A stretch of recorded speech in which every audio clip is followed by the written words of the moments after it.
और बीजेपी के MLA OP Sharma ने आरोप लगाया कि पटियाला हाउस कोर्ट के बाहर उनके सिर पर वार किया गया, धक्का मुक्की हुई। इसके बाद ही उन्होंने जवाब दिया। शर्मा ने कहा, अगर कोई उनका सर फोड़ेगा तो क्या करेंगे। इसके पहले अपने बयान में वो बोल चुके थे कि जो लोग उनके साथ बदसलूकी कर रहे थे, भारत माता को गाली दे रहे थे, अगर उनके पास बंदूक होती तो वो गोली मार देते।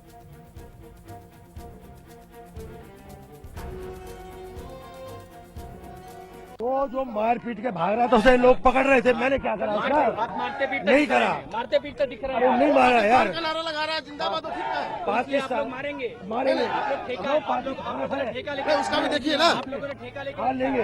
पाकिस्तान जिंदाबाद, हिंदुस्तान सारे उसको बिल्कुल गुंडागर्दी किस बात का? गुंडे आप इनको चोट लगाई, पत्रकारों पे हमला आप इनको चोट लगा दी,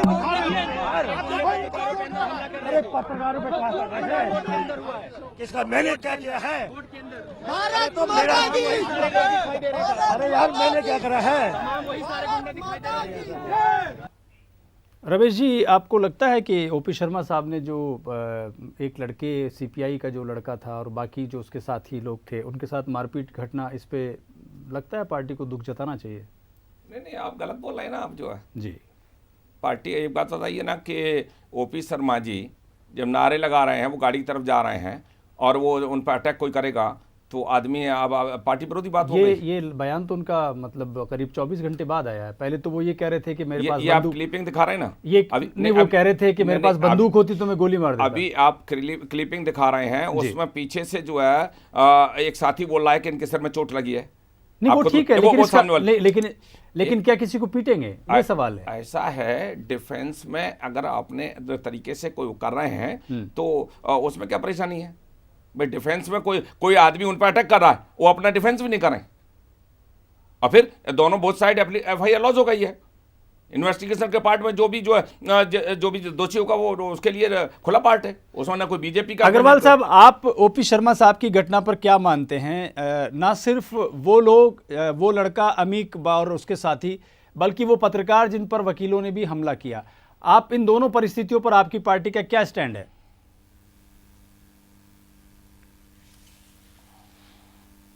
बड़ा ताज्जुब की बात है, क्योंकि ये पहली बार हुआ है, वरना कोर्ट के आसपास कभी इस तरह की घटना नहीं हुआ करती और ना होनी चाहिए।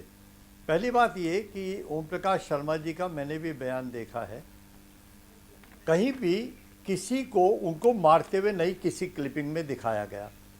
जवानी तौर पर जब ये लगा कि वो फंस गए और उन्होंने हाथापाई की दूसरे व्यक्ति के साथ, तो अपने बचाव के लिए उनको एक डिफेंस लेना था।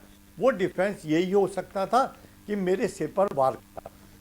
अब ये वो जाने, अगर भारतीय जनता पार्टी की नीति है कि हम हाथ। जी, अभी इस वक्त एक बड़ी खबर आई है, हम उस पर चाहते हैं कि आपकी भी नज़र जाए अग्रवाल साहब, और रतन जी आप भी उसको थोड़ा ध्यान से देखें। वेस्ट बंगाल के जादवपुर यूनिवर्सिटी में देश विरोधी नारे लगे हैं, इस तरह की खबरें आ रही हैं। कोलकाता में ही है जादवपुर यूनिवर्सिटी, कोलकाता शहर के अंदर ही जादवपुर यूनिवर्सिटी है, और यहाँ पर भी अफजल गुरु के समर्थन में नारे कथित तौर पर लगाए गए हैं। अभी इसके वीडियो सामने आने बाकी हैं। यहाँ पर एक प्रोटेस्ट मार्च हो रहा था, इसी दौरान अफजल गुरु के समर्थन में नारे लगे हैं। आपको यहाँ ये ऑडियो आप प्लीज ध्यान से सुनें।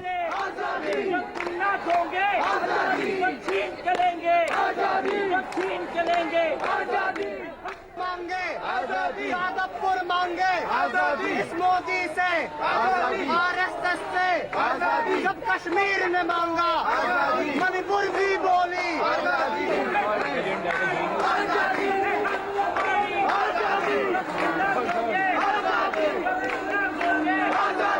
छीन करेंगे आजादी, छीन करेंगे आजादी, अरे अफजल बोले आजादी, गिलानी बोले आजादी, अरे अफजल बोले आजादी, गिलानी बोले आजादी, ना दोगे आजादी, छीन करेंगे आजादी, छीन करेंगे आजादी, अरे अफजल बोले आजादी, गिलानी बोले आजादी, ना दोगे आजादी, छीन करेंगे आजादी, छीन करेंगे आजादी, मांगे आजादी, जादवपुर मांगे आजादी, इस मोदी से आजादी, आरएसएस से आजादी, जब कश्मीर ने मांगा आजादी, मणिपुर भी बोली आजादी, आजादी, आजादी,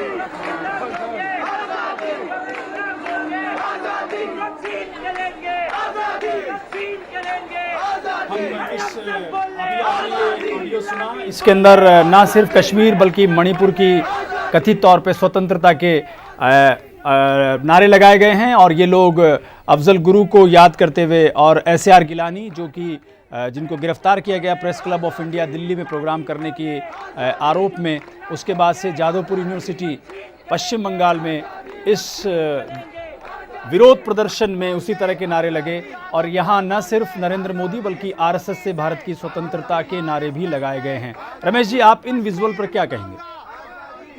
लेफ्टिस्ट का इस देश में पूरा चेहरा जो सामने आ रहा है, ये एक आतंकवादी और जिस तरीके से देशद्रोही का जो स्वरूप है वो खुल करके आ रहा है। और दूसरा, पूरे देश जो है देख रहा है कि लेफ्टिस्ट पूरे देश में से सफाया हो गया और सफाया होते होते ये यूनिवर्सिटी और ये चंद लोग जो कर रहे हैं, क्या ये देश स्वीकार करेगा? ये आज़ादी जिस तरीके से अफजल को ये देश की न्यायपालिका सुप्रीम कोर्ट को भी ताक में रखेंगे और देश के संविधान को भी ताक में रखेंगे, क्या ये लेफ्टिस्ट की विचारधारा इस देश में चल पाएगी क्या? और क्या चली है? क्या बंगाल में जो खत्म नहीं हुए, देश में सब तरह समाप्त हो गए, ये चंद इस तरीके की भावना को लेकर के क्या ये जो इस चीज के लिए भी समर्थन करेंगे? कश्मीर की आजादी गिलानी और ये जो अफजल के लिए अगर कांग्रेस ने यही अपना एटीट्यूड अपना लिया है, ये कांग्रेस इनको जवाब दे दे। ये क्या कांग्रेसी हैं? कौन कांग्रेसी? लेफ्टिस्ट है ना जी। क्या आप अग्रवाल साहब, आप ये जो जादवपुर के जो वीडियो आए हैं इस पर आपकी क्या प्रतिक्रिया है? PDP से समर्थन जारी रहेगा।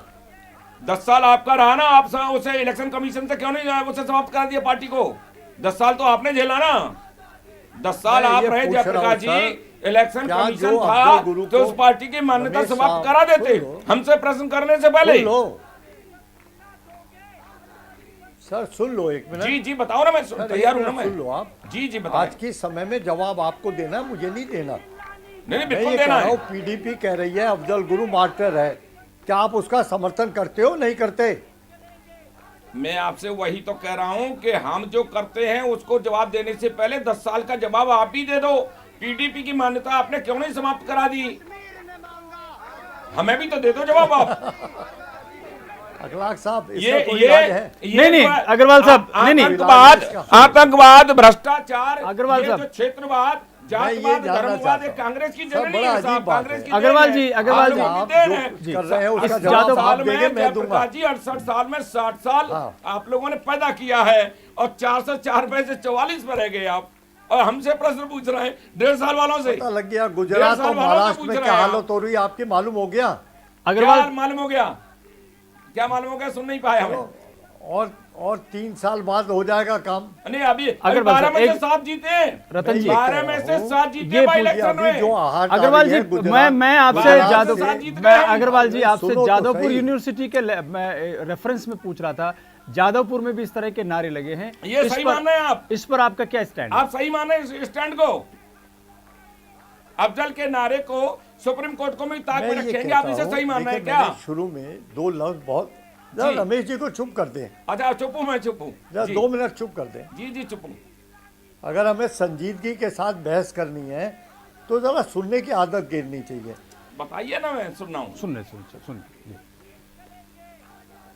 मैं ये कह रहा हूं कि कहीं भी अगर देश के साथ कोई खिलवाड़ करता है, कोई देशद्रोह की बात करता है, गंदे नारे लगाता है जिससे नफरत पैदा होती हो, आपस में सद्भावना को चोट पहुंचती हो, आपस में भाईचारा खत्म होता हो, कानून के दायरे के खिलाफ जाता हो, उन सब के खिलाफ कड़ी कार्रवाई होनी चाहिए।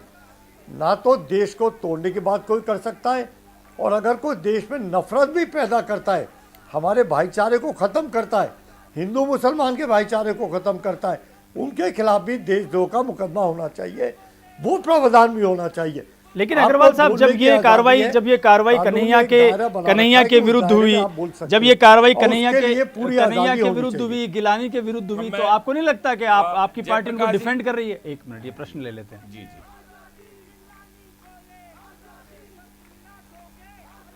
जी, क्या आपको नहीं लगता कि आपकी पार्टी कन्हैया और गिलानी को डिफेंड कर रही है? अखलाक साहब जी, आपकी पार्टी उनको डिफेंड कर रही है, इससे आपको राजनीतिक नुकसान हो रहा है और आप जो मांग कर रहे हैं, वो लफ्ज मैं बता दूं आपको जी। हाँ, अखलाक साहब, कोई आप मेरी बात सुन लें।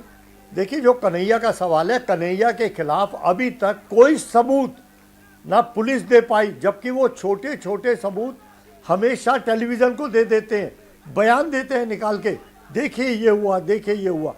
अभी तक एक भी बयान करियाना के खिलाफ नहीं आया। नंबर 2, जो गिलानी का या दूसरे का केस है, वो देशद्रोह में अगर आता है तो आप उसे फांसी चढ़ाओ, कोई मना थोड़ी कर रहा है, हम उसको डिफेंड नहीं कर रहे। कोई भी आदमी जो देश के खिलाफ बोलता है हम उसे डिफेंड नहीं करेंगे और ना कर सकते, हम देशभक्त लोग हैं, हमें किसी से देशभक्ति का सर्टिफिकेट थोड़ी चाहिए। जी जयप्रकाश जी, मेरा आग्रह एक है आपसे, जो आप प्रथम जो दायरे से अभी जो बात कर रहे थे कि जो देशद्रोह की भावना से जो नारे लगा रहे हैं या इस तरह की बात कर रहे हैं, उनके खिलाफ कार्रवाई होनी चाहिए। मेरा भी कहना एक है कि कांग्रेस को एक ही स्थिति में रहना चाहिए, उसमें चाहे पार्टी कोई भी हो, इन्वेस्टिगेशन अथॉरिटी न आरएसएस है न बीजेपी है। और एक चीज और बता दूं मैं आपको कि मैं एडवोकेट सुप्रीम कोर्ट होने के नाते प्राइमा फेसी अगर जब मेड आउट होती है तो अरेस्टिंग अथॉरिटी पुलिस है, इन्वेस्टिगेशन अथॉरिटी वो ले करके जाएगी कोर्ट में, और कोर्ट में जो है जब तक उसको रिमांड नहीं मिल सकता, जब तक उसका प्राइमा फेसी मेड आउट नहीं होती, न पुलिस रिमांड मिलेगा न वो जेल कस्टडी में जाएगा, उसका इन्वेस्टिगेशन अथॉरिटी मैं नहीं हूं, आप नहीं है, पार्टी नहीं है, कांग्रेस नहीं है, बीजेपी नहीं है, उसका एक प्रोसीजर देश में है, कोर्ट है, उसका सम्मान तो कर लें आप और हम, उस पर छोड़ दें, उस पर छोड़ दें। जो देशद्रोही की भावना से जो हरकत कर रहे हैं उनको जाने देना, बहुत हो गया देश में, उसका इन्वेस्टिगेशन अथॉरिटी पुलिस अथॉरिटी के द्वारा अरेस्टिंग होने दें, जेल जाने दें, जो कुछ भी हो रहा है न्यायपालिका से हो लेगा। लेकिन आप एक तरफ रहे कांग्रेस के लोग, बोथ साइड न चले कि एक तरफ तो उनका पक्षधर भी बन रहे हो, यूनिवर्सिटी की वकालत भी कर रहे हो, और दूसरी तरफ हमको सिखा रहे हो कि भाई वहाँ पुलिस का भी अभी आपके लोग कुछ बोल रहे हैं कि पुलिस यूनिवर्सिटी में घुस गई थी। अब हमको तो पुलिस घुसने की सबक सिखा रहे हो, लेकिन गोल्डन टेम्पल में आपका तो टैंकर ही घुस गया था पंजाब में, वो नहीं सीखने को कोई आ रहा। तो इसलिए हमारा कहना यह है कि कम से कम वन साइड रहे, देश की संप्रभुता को बचाने के लिए हम सबकी जिम्मेदारी है, आपकी भी हमारी। दायरे अभी अग्रवाल साहब आपसे भी बात करेंगे, रतन जी आप भी थोड़ा सा धैर्य रखें। अखिलेश त्रिपाठी हैं, आम आदमी पार्टी के एमएलए हैं। अखिलेश जी, मेरे आपसे 2 सवाल हैं। पहला कि जिस लड़के को ओपी शर्मा भारतीय जनता पार्टी के एमएलए ने पीटा, उस पर आपकी क्या प्रतिक्रिया है, जबकि वो 3 बार अपने बयान बदल चुके हैं? देखिए, सबसे बड़ी बात है कि आज सीधे फोटो में दिख रहा है कि वो खुद एक आदमी को बुरी तरीके से पीट रहे हैं, लेकिन यहाँ पर जब देखा जाता है तो दिल्ली पुलिस का और कानून को काम करने का 2 ढर्रा देखने को मिलता है। आज ये काम आम आदमी पार्टी के किसी एक साधारण से मेंबर से हो जाता, खुदा न खास्ता, तो ये उसको जेल के सिक्के के पीछे फेंक देते। क्या देश में एक ही कानून बना है, दो लोगों के लिए 2 तरीके कानून बना है? तुरंत दिल्ली पुलिस को एफआईआर दर्ज करना चाहिए था और उनको तुरंत ही जेल के सिक्के के पीछे भेजनी चाहिए थी, या कोर्ट के माध्यम से उनको भेजना चाहिए था। अखिलेश जी, क्या ओपी शर्मा के विरुद्ध अब तक की कानूनी कार्रवाई से आप संतुष्ट हैं? अगर नहीं तो क्यों? मैं तो कह रहा हूँ कि अगर आप ये देखिए ना, 2 तरीके का, मैं तो बता रहा हूँ दिल्ली की जनता को कि 2 तरीके की कानून कैसे दिल्ली पुलिस अप्लाई कर रही है। क्या ये आम आदमी पार्टी के किसी और साधारण व्यक्ति ने किया होता तो अब तक जेल के शिक्षे के पीछे होता कि नहीं होता? यहाँ पर दिल्ली पुलिस का काम करने का रवैया देखने को मिल रहा है 2 दर्जे का। इनको बचाने की कोशिश की जा रही है, सेंट्रल गवर्नमेंट लगातार बचा रही है ओपी शर्मा को, और पुलिस भारतीय जनता पार्टी का हथकंडा बन करके काम कर रही है। दिल्ली में हम लोग ये आरोप लगा रहे थे और ये आरोप सही है और सिद्ध भी हो रहे हैं। अखिलेश जी, जो उन पत्रकारों के साथ मारपीट हुई है उस पर आप क्या मानते हैं? कौन होगा जिन्होंने उन पर हमला किया, और इस पर आपकी पार्टी का क्या स्टैंड है? ये आपातकाल जो लगे थे, इमरजेंसी से भी बुरी हालत आज देश में पैदा करने की कोशिश की जा रही है। लोगों को बताया जा रहा है कि अगर आप मुंह खोलोगे तो शिक्षकों के पीछे ढकेल दिए जाओगे, अगर आप बोलोगे देश में सही चीजें आपको बख्शा नहीं जाएगा, आप बीजेपी के खिलाफ बोलोगे आपको शिक्षक के पीछे भेज दिया जाएगा। चौथा स्तंभ मीडिया, जिसके द्वारा देश में जागरूकता फैलाई जाती है, देश आज सही ढर्रे पे चल रहा है। आज पत्रकारों को पीटा जा रहा है, इतने शर्म की बात है, और फिर भी दोषी बाहर है। जी दिल्ली अखिलेश पुलिस जी, क्या कर रही है? आपकी इस बात पर, दिल्ली पुलिस क्या कर रही है? भारतीय जनता पार्टी क्या कर रही है? अखिलेश जी क्यों नहीं आपकी उनको निकालती अपनी पार्टी से? अखिलेश जी आपकी इस बात पर रमेश चंद्र रत्न साहब कुछ बोलना चाह रहे हैं। आप भारतीय जनता पार्टी के अनुसूचित जाति मोर्चा के राष्ट्रीय महामंत्री, सीनियर लीडर हैं। रतन साहब, आप क्या मानते हैं? अखिलेश जी ने जो बात कही, पुलिस का दो तरह का रवैया है। अखिलेश जी, पहला तो यह है कि सरकार में आने से पहले आपको दिल्ली टेरिटरी है और पुलिस किसके अंडर में रहती है ये पहले भी आपको जानकारी है। ये कोई आपके आने पर पुलिस जो है और भारत सरकार के साथ नहीं है। दूसरी चीज, अब सुन लीजिएगा आपने, दूसरी चीज, सुनिए अखिलेश जी, डेमोक्रेटिक सिस्टम जो है बीजेपी को सिखाने से पहले, ओपी शर्मा जी या किसी और को सिखाने से पहले, मैं आपको डेमोक्रेटिक सिस्टम के साथ पूछ लेना चाह रहा हूं। आपकी पार्टी जिस तरीके से फाउंडर्स के साथ बनी थी और आपके फरवरी के महीने में जो स्टिंग ऑपरेशन हुआ क्लिपिंग का, आपके इस सूबे के मुख्यमंत्री का सालों को जूते मार करके बाहर निकालना चाहिए। इनकी औकात इनकी ऐसे ही है। आपको क्या अपने गले में झांक करके स्वराज की परिभाषा बता सकते हो? डेमोक्रेटिक सिस्टम की परिभाषा बता सकते हो? दिल्ली को नरक बता दिया और हियर से एविडेंस में एडवोकेट सुप्रीम कोर्ट होने के नाते आपने पिटारा भर करके शीला दीक्षित तमाम पिटारे दिखाए थे, सब्जबाग दिखाए थे, झूठ का पलंदा बना करके सरकार में बैठ गए हो। आपके धीमे धीमे सारे मामले फंसे जा रहे हैं। 90% विधायक लाइन में लग गए हैं। पत्नी भी हमने बीजेपी वालों ने मारी है। क्या हम भ्रष्टाचार में हम ही लिप्त हैं? आसिफ को हमने निकाला है क्या? कानून मंत्री को हमने ही किया है क्या? सुनिए, सुनते जी, बोलिए अखिलेश जी। 15 भाई ये तो कह रहे हैं हमने झूठ बोलने का पिटारा लिया। अरे काला धन लाने का और 15-15 लाख देने का वादा किसने किया था? अरे आपको सुन लीजिएगा, 2004 से लेकर के 2013 तक कितना पैसा चला गया उसकी आपको नहीं। कांग्रेस के कल तक किस बेसिस पे आप पार्टी में आए थे? आपको बोलने का हक है। एसआईटी बनाई और जिस तरीके से जो सिस्टम चला स्पीडली, आज तक नहीं हुआ। अब कांग्रेस को भूल गए, शीला दीक्षित का बक्सा भूल गए, एविडेंस का पार्ट भूल गए और आप तो पूरे मीडिया चैनल में 1 वर्ष में 0 पर आउट हुए हो। 1 वर्ष में किया क्या है आपने? जनता को बेवकूफ बनाया आपने। देश के चौथे स्तंभ पे हमला कर रहे हैं। हमला हम नहीं कर रहे, हमला काम तो आपका था भैया। किसान की हत्या हुई। ब्रेक लेनी है रतन जी, इनका जवाब सुन लेते हैं, ब्रेक लेना के साथ खड़ी है या कानून का पालन करना चाहती है? अखिलेश जी, मेरी आपसे आग्रह है कि आप प्लीज लाइन पर बने रहें। अभी हम एक ब्रेक लेंगे। ब्रेक के बाद में हम जेपी अग्रवाल साहब के पास चलेंगे और उनसे जानने की कोशिश करेंगे कि इस परिस्थिति में जो आज का हमारा मुद्दा था, क्या सभी पार्टियों को और सभी पक्षों को इसकी कोशिश नहीं करनी चाहिए कि जेएनयू के मुद्दे पर देश में नॉर्मलसी आए, क्योंकि जेएनयू में थोड़े ही वक्त बाद में एग्जाम भी होने वाले हैं। बच्चों की पढ़ाई का बहुत नुकसान हो रहा है।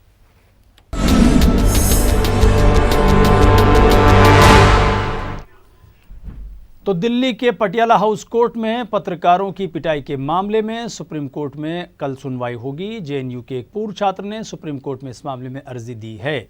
सुप्रीम कोर्ट में चीफ जस्टिस के सामने कहा गया कि यह गंभीर मसला है और इससे न्यायपालिका की छवि पर असर पड़ेगा। पत्रकारों ने पटियाला हाउस कोर्ट मामले में सुप्रीम कोर्ट को एक ज्ञापन दिया है जिसमें 800 पत्रकारों के दस्तखत हैं। उन्होंने कहा कि सुप्रीम कोर्ट इस मामले में दखल दे और आरोपित वकीलों के खिलाफ उचित कार्रवाई करे। इस मामले में पत्रकारों ने पटियाला हाउस कोर्ट के बाहर प्रदर्शन भी किया। प्रेस क्लब से सुप्रीम कोर्ट तक मार्च निकालकर घटना के विरोध में नारे लगाए गए। पत्रकार चाहते हैं कि पुलिस दोषी वकीलों पर कार्रवाई करे। जेएनयू छात्र संघ नेता की अदालत में पेशी के दौरान ये पूरा विवाद हुआ। आप यहाँ देख सकते हैं इस मार्च में ऑलमोस्ट सारे चैनल्स हैं, नुमाइंदे हैं अखबारों से, वेबसाइट से, सारी मीडिया एकजुट खड़ी हुई है।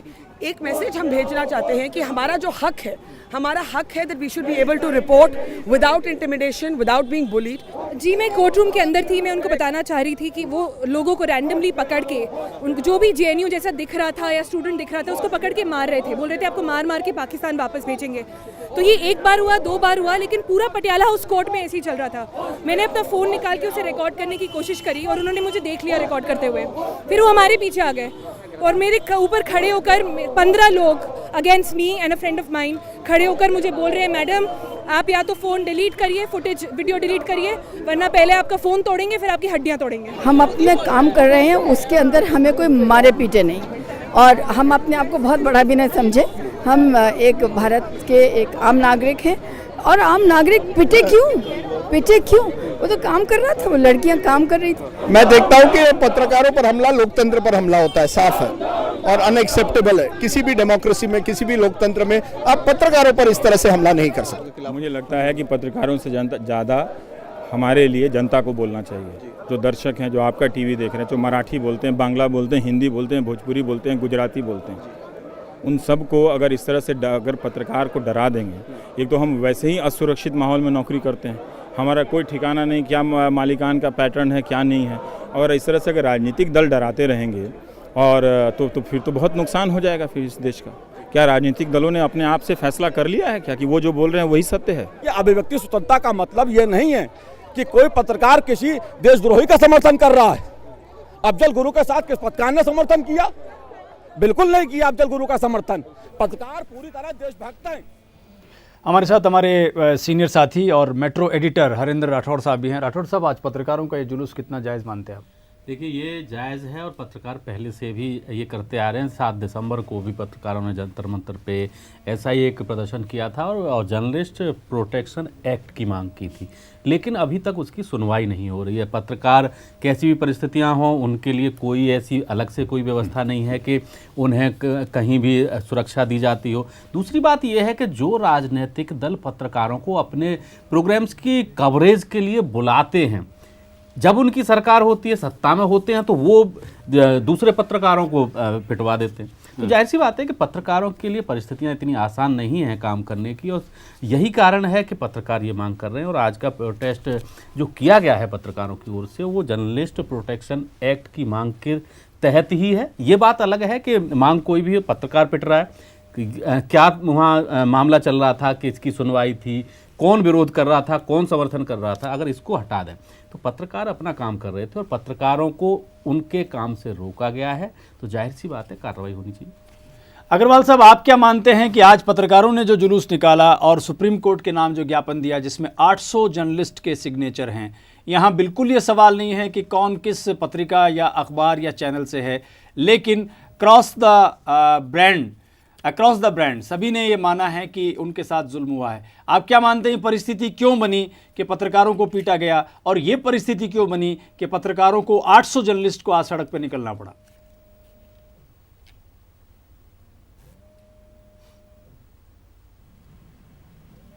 कि ये बहुत निंदनीय है और इसकी जितनी कड़े शब्दों में निंदा की जाए वो की जानी चाहिए। दूसरी बात मैं ये कहता हूँ कि आज के समय की सरकार और पुलिस को ये चाहिए था कि वो हादसा जो कोर्ट में हुआ वो नहीं होना चाहिए था। बहुत सारी बार ऐसा होता है, हम भी सरकारों में रहे बहुत लंबे समय तक, हमेशा लोग हमारी बात से सहमत नहीं होते, सहमत हो या ना हो या हमारे खिलाफ हो, लेकिन इसका मतलब ये नहीं है कि हम ऐसा दहशत का माहौल पैदा कर दें कि वो डर जाएं, हम उन्हें पकड़ पकड़ के मारने लगें कि आपको सिर्फ वो भाषा बोलनी है जो भाषा हम चाहते हैं, आपको वो सोचना है जो हम सोच रहे हैं, आपको वो दिखाना है जो हम कह रहे हैं। ये बात सही नहीं है। क्या हिंदुस्तान में डिक्टेटरशिप है? क्या हिंदुस्तान में दादागिरी है? क्या हिंदुस्तान में हिटलरशाही है? ये जो सारी चीज़ें हैं, ये हो सकता है आज पत्रकारों के लिए उन्होंने किया हो, लेकिन ये भी तो हो सकता है कि औरों को डरा रहे हो कि अगर आज हमने इनके साथ किया तो कल तुम्हारे साथ भी होगा। मुझे लगता है आज के स्वतंत्र भारत में इन सब चीज़ों की ज़रूरत नहीं है। रतन साहब, आपको कड़े से कड़े शब्दों में निंदा होनी चाहिए। जी रतन जी, जर्नलिस्ट के देखिए, जर्नलिस्ट के साथ जो भी हुआ है अत्यंत दुखद घटना है, और इस दुखद घटना को हम कतई पसंद नहीं करते कि इस तरह की कोई दुखद घटना हो। पत्रकार भी एक चौथा स्तंभ और सजग प्रहरी हैं, बिल्कुल नहीं होना चाहिए सरकार किसी की सही। लेकिन मैं एक चीज़ की जो है ज़रूर मैं कठोर जो है वर्तना करता हूँ, चाहे जो जयप्रकाश जी हों, चाहे अभी दूसरा रवि जी कह रहे थे कि दल का, इसमें दल का कोई लेना देना नहीं है। अधिवक्ता और पत्रकारों के बीच का मामला था, दल का कोई लेना देना नहीं है, और दुखद घटना शामिल है। इसको बिल्कुल दुखद घटना है। आपकी बात से वो इत्तेफाक नहीं रखता है अगर नहीं, आप इस बात तो क्यों रखेंगे? आप सरकार को जो है 60 वर्षों से मजा ले रहे हैं, आप सरकार के प्रति तो आप कुछ भी अच्छा कर रहे हैं, पर आप भाई ऊपर से तो जमीन से तो ऊपर चले गए। आपका जो है पूरी 4 से सरकार शामिल है। 44 पर रह गए, आप क्यों पसंद करें कोई चीज? सरकार शामिल है। जयप्रकाश, अरे आपकी जयप्रकाश जी, सरकार चला रही है आपका भाई, भी, आपकी आप जो सरकार अफजल गुरु जी और ये सब जो है, ये सब आपके ओसामा जी और देखिए, सब आप भी शामिल हो इनका आतंकवाद। RSS आप भी क्या देशभक्ति करती के है? साथ नहीं हो, आपके नेताओं का RSS जो वक्तव्य है वो भक्ति के साथ नहीं है, आपके सिखाए देशद्रोही के नहीं साथ जाता। है। गुरु जी कहोगे, साहब जी कहोगे, ये भाषा तो आप लोगों की है। देखो भाई, बात ये है रमेश जी, आपके हाथी के दांत दिखाने के और खाने के और। ये तो जनता ने डंडा दिखा जो दिया आपने है, चलाया इसका है, पैमाना ये जयप्रकाश जी डंडा जनता चलाना थी, सही जनता नहीं आज भी है ये और बहुत- देश देख रहा बहुत है, गलत कदम है 95% बहुत देश गलत के लोग कदम देख है। रहे हैं मत आपका करो क्या ऐसा। असर हो रहा है। मत आज करो। भी आप देशद्रोहियों का साथ दे रहे हैं, देश देख रहा है, डोलमन नीति पहले अपना रहे हो, नफरत पैदा हर करी चीज आपने। में मोदी जी का फोबिया हो गया है, भाजपा का फोबिया हो गया है, आपको फोबिया नजर आ रहा है 24 घंटे, आप परेशान हो। ये बताओ मोदी जी पाकिस्तान क्या करने गए थे? रमेश जी, मोदी जी पाकिस्तान क्या करने गए थे? अरे आपके लोग क्या करने गए थे जो हिंदुस्तान को हराने की बात कर रहे थे पाकिस्तान में जाकर के? नारे लगा रहा हूं वो तो पाकिस्तान के खिलाफ, वो तो पाकिस्तान में गालियां दे जाकर रहा के हूं, हिंदुस्तान और को कह वहां रहे थे तलवे कि हिंदुस्तान चाटता को हराओ, हूं, उनके पैर छूने भाजपा को चले गए। हटाओ। आपके लोग क्या कर रहे थे साहब? मेहमानी खाने गए थे क्या? वो लोग तो यही कह रहे थे कि पहले भाजपा को हटाओ। वो तो मोदी जी से पहले गए थे, मोदी जी गए थे तो वो तो लाभ लश्कर इरादे से गए थे, लेकिन आपके लोग गुप्त जाकर के वो तो हिंदुस्तान की बगावत कर रहे थे, कह रहे थे भारत सरकार को हटाओ, पाकिस्तान से हटवा रहे थे। आपकी मानसिकता पहले से नजर आ रही थी। जी अग्रवाल साहब बताइए। पैर छू रहे थे, पैर। ये तो आप लोगों का काम है, सर, ये भाजपा का काम नहीं है। ये कुछ ये विश्व के रेकॉर्ड पे आज मोदी जी दिखाई दे रहे हैं। आपने देश की असलियत को क्या रख दिया? ये देश देख रहा है, नौजवान देख रहे हैं, छात्र देख रहे हैं। आपका गुस्सा, मैं अग्रवाल साहब, जी अग्रवाल साहब, मैं अखिलेश त्रिपाठी से इस पूरे मामले पे पूछना चाहूंगा। अखिलेश जी, पत्रकारों के आज के जुलूस पर आपकी पार्टी आम आदमी पार्टी क्या सोचती है? ये परिस्थितियां क्यों बनी कि 800 जर्नलिस्ट को आज दिल्ली में सड़क पर आना पड़ा? लगता है हमारा उनसे संपर्क नहीं हो रहा। हम ब्रेक के बाद उनसे बातचीत करने की कोशिश करेंगे। ब्रेक के बाद जो प्रश्न हमारा अभी तक बना हुआ है वो ये कि क्या जेएनयू के बाद से उठे मामले पर इसे कोई भी नॉर्मल करने की कोशिश नहीं कर रहा, बल्कि सभी अपनी राजनीति कर रहे हैं। आज जेएनयू की जंग के इस खास प्रोग्राम में हमारा जो आज का महत्वपूर्ण सब्जेक्ट है वो ये कि क्या जेएनयू के बाद उठे विवाद को हम सब नॉर्मल करने की कोशिश नहीं कर रहे हैं। मैं सबसे पहले अग्रवाल साहब आपसे पूछना चाहूँगा, क्या आपको नहीं लगता कि जेएनयू के बाद उठे विवाद को नॉर्मल करने की दिशा में सभी को कोशिश करनी चाहिए? राहुल जी को जेएनयू नहीं जाना चाहिए था और आज भी उन्होंने आसाम की एक चुनाव रैली में इसका जिक्र किया। आपको नहीं लगता कि कांग्रेस पार्टी जेएनयू के विवाद को नॉर्मल करने की दिशा में काम नहीं कर रही?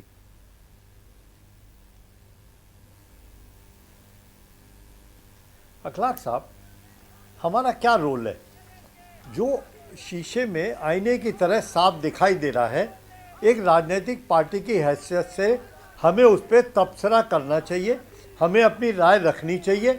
उस राय से कोई सहमत हो या ना हो, हमें इससे मतलब नहीं है। हम एक राजनीतिक पार्टी हैं और अगर कोई दहशत पैदा करने की कोशिश कर रहा है, और क्योंकि उनकी पृष्ठभूमि ऐसी रही है कि 2002 में गुजरात में उन्होंने दहशत पैदा की और आज फिर वही दहशत पैदा कर रहे हैं ताकि ये लोगों को डरा के रख सकें। और अगर आप हमारी बात नहीं मारेंगे तो हम मारेंगे भी आपको, हम कोर्ट में भी मारेंगे आपको, हम पत्रकारों को भी मारेंगे, लोगों को भी मारेंगे हम। तो साहब, ये जो दहशत है, आपको लगना चाहिए कि हमें चुप रहना चाहिए? आपको लगना चाहिए कि ये 125 साल की कांग्रेस को चुप रहना चाहिए, हमें नहीं बोलना चाहिए? राहुल गांधी जो हमारे उपाध्यक्ष हैं, जिनका कांग्रेस का इतना लंबा इतिहास है, राजीव गांधी सोनिया गांधी का बेटा, इंदिरा गांधी का पोता, उसको चुप रहना चाहिए? आप सवाल ये है कि हवा वो दे रहे हैं जो गलत काम कर रहे हैं, हवा वो दे रहे हैं जिनके कृत्य गलत हैं। उन्होंने जिस तरह का माहौल पैदा किया है, वो माहौल हमारी स्वतंत्रता के लिए, हमारे लोकतंत्र के लिए बिल्कुल अच्छा नहीं है और इनकी कड़े शब्दों में इनकी भी निंदा होनी चाहिए। रमेश जी, क्या आपको लगता है कि जेएनयू के मसले पर फिलहाल अब बीजेपी को भी विराम देना चाहिए? अमित जी ने भी बयान दिया। देखिए, जेएनयू का मामला हो, चाहे ये जाधवपुर यूनिवर्सिटी का मामला हो या देश के किसी भी कोने में मामला हो, देश की एकता, अखंडता, संप्रभुता ये भारतीय जनता पार्टी के लिए मात्र नहीं है, देश के सभी लोगों के लिए है, सभी दलों के लिए है।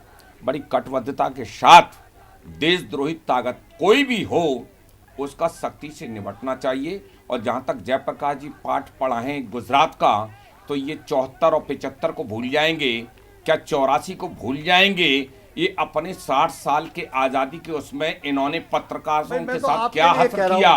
इन्होंने न्यूक्लियर के टाइम पे 10 लोग देशद्रोही उसमें लिस्ट में पहुंचा दिए। ये देश में जातवाद, आतंकवाद, भ्रष्टाचार आपने अटूट अपने चेहरे काले तक कोयले के उसमें काले तक कर लिए और चेहरा ने जनता ने आपको इतना नंगा कर दिया कि आज भी आप दंगा प्रसाद के लिए आपने हिंदुस्तान के 2 टुकड़े किए और आपकी देन है। और आज आप पुनः वही टुकड़े करा रहे हैं, एक हिंदुस्तान के फिर टुकड़े करा रहे हैं। ये गलत करा रहे हैं कांग्रेसियों का। और राहुल को कहिए, समझाइए, ये आतंकवाद भ्रष्टाचार बहुत हो गया, देशद्रोही की सोच में ना है, देशभक्ति सीखे, देशभक्ति सीखे। ये कुनवा देशभक्ति नहीं सीखा, राजपाट के चक्कर में हिंदुस्तान के 2 टुकड़े इन्होंने किए क्योंकि इनको प्रधानमंत्री पोस्ट चाहिए थी। इसलिए जयप्रकाश जी अब देश कुनवे को नहीं देगा। माँ की कोख में से बेटा पैदा होगा, राजपाट राजाओं को महाराजाओं का शासन नहीं है। अब बहुत हो गया, डेमोक्रेटिक सिस्टम में आओ। जयप्रकाश जी आप बनो, पत्रकारों को मार रहे हो। माँ बेटा को राजनीति बहुत हो गई, चलिए बहुत हो गई, बहुत बंद करो अब ये। बहुत शुक्रिया आपको। इसका काम करने का हक नहीं है जी। एक जर्नलिस्ट हैं चूंकि हरिंद्र, मेरे मित्र भी हैं और मेट्रो एडिटर हैं। हरिंद्र, आपको लग रहा है कि सभी दलों की तरफ से ये कोशिश हो रही है कि मामले को नॉर्मल किया जाए? देखिए, बिल्कुल कोशिश नहीं हो रही है। और जहाँ तक अब तक की जितनी भी स्थितियाँ आई हैं, परिस्थितियाँ आई हैं सामने, हर राजनीतिक दल अपनी राजनीतिक रोटियां सेकने की कोशिश कर रहा है इस पूरे मामले में। और कोई भी व्यक्ति इस मामले को दबाने की कोशिश नहीं कर रहा है। कोई ये नहीं चाह रहा है कि ये जल्दी से मामला थमे दबे। हालांकि ये बात अलग है कि कुछ चाहे बीजेपी हो या कांग्रेस हो या फिर जो वामपंथी दल हैं वो हो, सब लोग यही कोशिश कर रहे हैं कि अपनी तरफ से ऐसा कोई बयान जारी हो जिससे कि ये मामला और गर्म होता रहे। अभी तक ऐसा कोई बयान नहीं आया है जो लगता हो कि ठंडा हो। और वही कारण है कि आज जाधवपुर में भी उसी तरीके का प्रोटेस्ट सामने आया जिस तरीके का जेएनयू में हो रहा था। अब ये भी कोई नहीं कह सकता क्योंकि अब तो जाधवपुर में जो प्रोटेस्ट हुआ है वो ऑन कैमरा हुआ है और सब लोगों के चेहरे उसमें साफ साफ नजर आ रहे हैं जो देश के खिलाफ नारेबाजी कर रहे हैं, देश को बांटने की बात कर रहे हैं। तो कहीं ना कहीं अभी तक राजनीतिक दलों की तरफ से ऐसा लग नहीं रहा कि इस मामले को शांत करने की कोशिश की जा रही हो या दबाने की कोशिश की जा रही हो। बहुत शुक्रिया अग्रवाल साहब, आपने समय निकाला और हमसे इस पूरे मुद्दे पर बातचीत की। रमेश चंद्र रतन साहब, सीनियर एडवोकेट और राष्ट्रीय महामंत्री भारतीय जनता पार्टी अनुसूचित जाति मोर्चा, thank you very much sir. Harindra, आपका बहुत बहुत शुक्रिया, थैंक यू। अभी इस बुलेटिन में इतना ही, ब्रेक लेंगे। आप अपनी राय क्या मानते हैं इस बारे में भी हमें अवगत कराते रहें। नमस्कार।